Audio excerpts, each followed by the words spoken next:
رسول کریم صلی اللہ علیہ وآلہ وسلم نے ارشاد فرمایا کہ ایک فقیہ، ایک عالم شیطان پر 1000 عابدوں سے بھاری ہے۔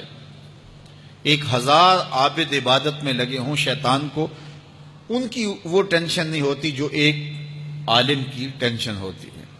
اس لیے وہ ایک طالب علم کو دین سے ہٹانے کے لیے جتنی محنت کرتا ہے وہ ایک تہجد گزار کو تہجد سے ہٹانے کے لیے وہ محنت نہیں کرتا۔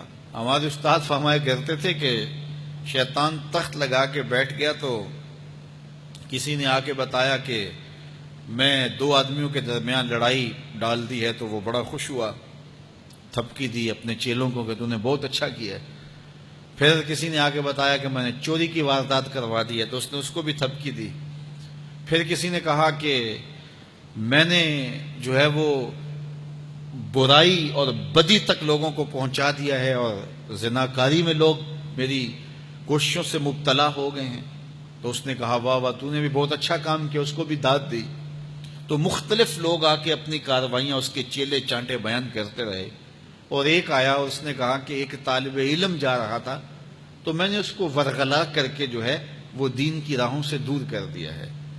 تو وہ پڑھنے جا رہا تھا لیکن اس نے اپنا رخ بدل لیا تو وہ اچھل پڑا۔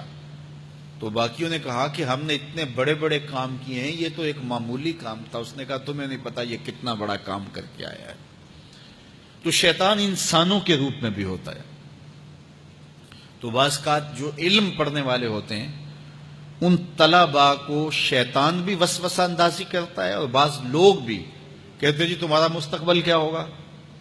دینی طلباء کے لیے بڑے مسائل ہوتے ہیں، وہ کہتے ہیں جی تمہارا مستقبل کیا ہوگا۔ مستقبل سمجھا کس کو ہے؟ 45 سال زندگی کو ہے ٹوٹل، جو زندگی ہے ہماری، یہ ایوریج زندگی نکالی ہے، کسی کی 60 سال بھی ہو جاتی ہے لیکن ایوریج کہتے ہیں 45 سال یہاں زندگی ہے۔ اس میں چوتھا حصہ یا تیسرا حصہ تو سو کے گزرتا ہے نا، 8 گھنٹے بھی دن رات میں سوئیں آپ تو 45 سال زندگی میں سے 15 سال نکل گئے، باقی 30 سال رہ گئے زندگی کے۔ اس میں بھی 8 سال بچپن کے نکال لو۔ وہ میرے ایک دوست نے بڑا حساب لگا کے نا تو وہ کہتا ہے 16 سال بچتے ہیں ٹوٹل۔ اگر 45 سال ایوریج زندگی ہے تو جو زندگی گزرتی ہے بھرپور وہ 16 سال ہے۔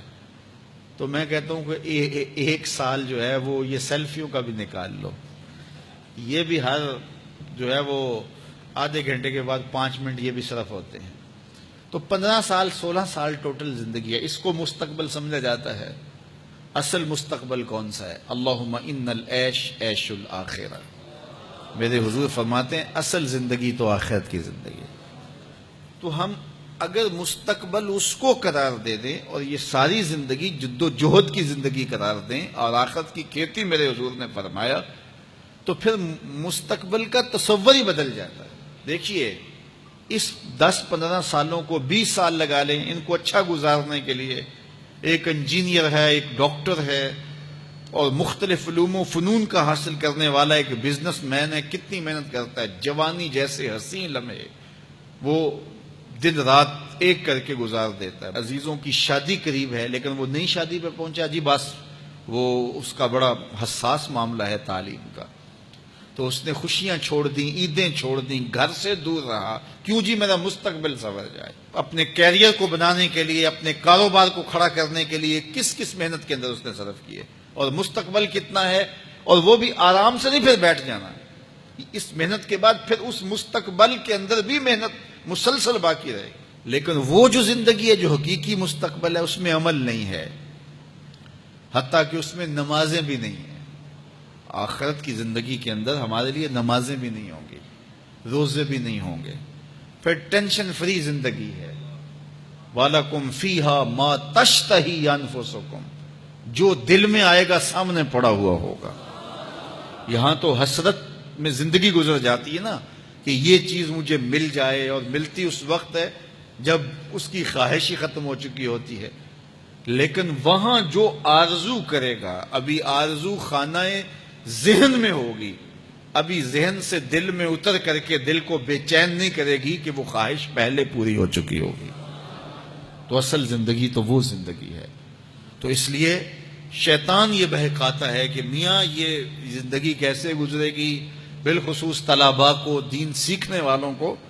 میں تو اپنے طلباء کو کہتا ہوں کہ میری زندگی اچھی نہیں گزر رہی، میں نے دین پڑھا ہے، میں دین پڑھانے کے کام میں لگا ہوا ہوں، تو کیا میری زندگی اچھی نہیں گزر رہی؟ میں تو مطمئن ہوں، اطمینان کی زندگی گزر رہی ہے۔ تو دین پڑھو، دین میں خیر ہی خیر ہے، دین میں بلائی ہی بلائی ہے۔ تو دین خیر کی راہوں کا سفر ہے۔